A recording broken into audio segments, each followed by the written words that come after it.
Olá pessoal, aqui é o Carlos Martins para mais um vídeo de mercado em 5 minutos, dessa vez para o dia 19 de julho, com os fechamentos do dia 18.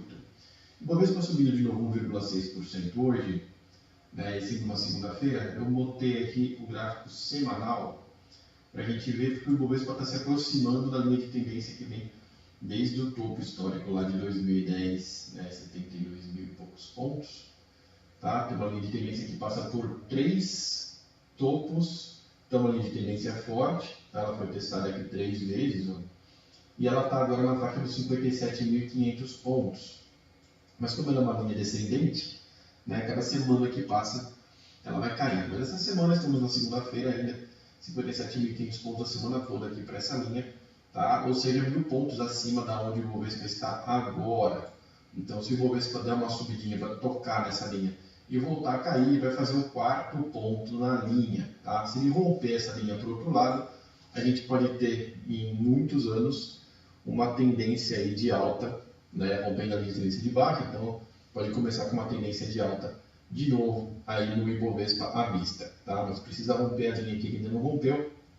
A gente tem algumas figuras aqui no meio desse Ibovespa semanal. A mais interessante é esse triângulo que apareceu aqui no final do ano passado, que tinha 6 meses aí, mais ou menos, de tempo, 8.000 pontos para baixo, 8.000 pontos para cima, e o Ibovespa conseguiu bater 8.000 pontos para baixo na projeção, depois subiu 16.000 pontos para bater 8.000 pontos para cima na projeção, ainda voltou para sair para baixo do triângulo e começar a andar de novo.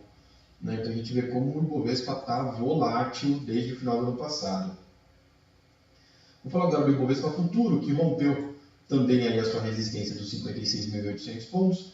Resistência essa que já era uma projeção, se a gente pegar essa pernada de baixo aqui, inteirinha, de 9.800 pontos, são os mesmos 9.800 pontos para cima aqui, tá? Então a gente tem do 0 ao 100% aqui, depois o menos 100%, que seria o 200% se a gente contasse desde o fundo. E agora eu projetei de novo mais uma pernada igualzinha aqui de 9.800 pontos, até os 66.660, 66660, Mas a gente tem no meio do caminho o último topo forte aqui do Ibovespa Futuro, também no caso dos 59.250. O Ibovespa Futuro tem taxa de juros embutida no preço, então ele é um pouco diferente do Ibovespa à vista.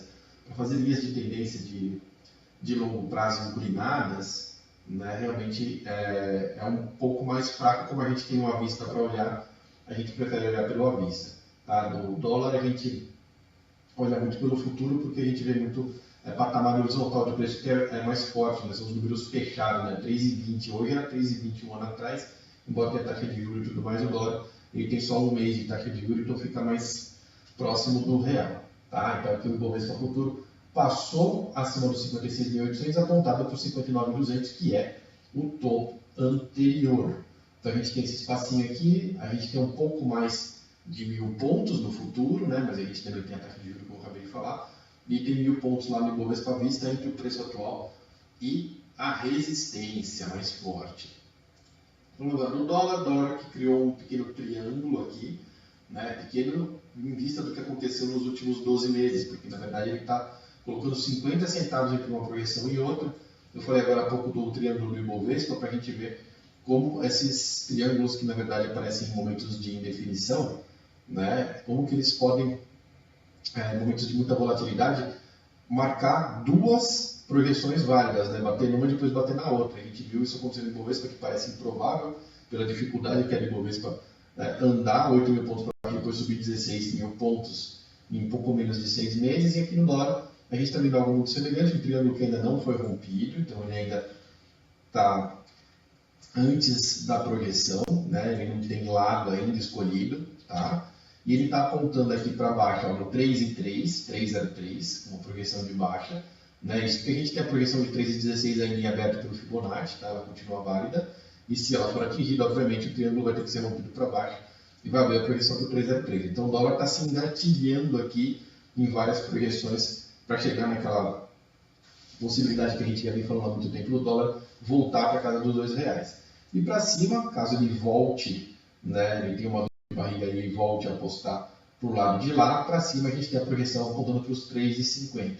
Então, se o Ibovespa bater, der uma cabeçada lá na nossa linha de resistência semanal, e voltar, o dólar pode dar uma cabeçada aqui também no triângulo e voltar para testar os 3,50. Se o Ibovespa romper lá, visto que os dois andam inversamente proporcionais, né? Normalmente quando um sobe, o outro cai e vice-versa, se o Ibovespa bater e passar para cima lá, voltando a testar a casa dos 60 mil pontos, o dólar pode igualmente passar para baixo e abrir a projeção para vir nos 3,03. Tá? Então a gente tem aí três gráficos, né? O Ibovespa futuro, o Ibovespa à vista e dólar futuro, três gráficos que estão muito correlacionados e estão ambos, né, todos os três, ambos, porque um é o índice e o outro é dólar, né, embora tenha dois gráficos do índice.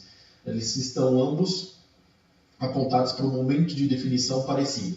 Né? Embora as projeções sejam diferentes, o momento é o mesmo, a definição deve acontecer aí nas próximas 2 semanas.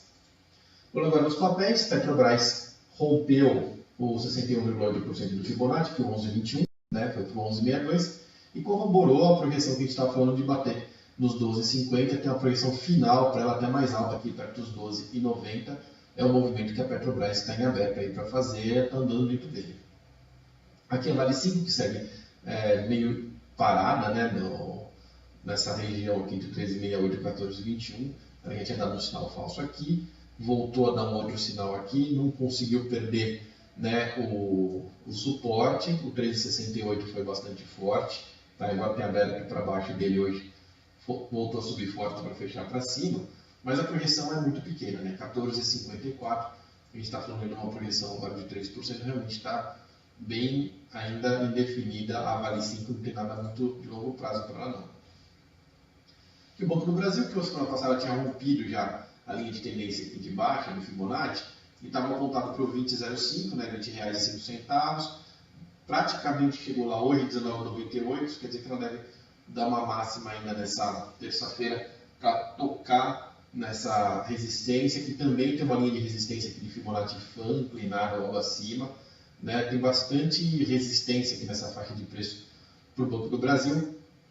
Não deve ser, né? Lembrando que o Banco do Brasil é um dos que puxa o Ibovespa, ele aqui no meio, né? A gente tem aqui os top 10 que mais puxaram o Ibovespa: Petrobras, Itaú, Bradesco, Petrobras de novo, Banco do Brasil, né? Itaú, Zambelli, Vale 5, BVMF e HSM. Praticamente todas as que estão aqui no nosso giro de mercado, né? São as que estão puxando mais o Ibovespa. Isso quer dizer que o Ibovespa está perto da resistência, as ações também estão perto das suas resistências.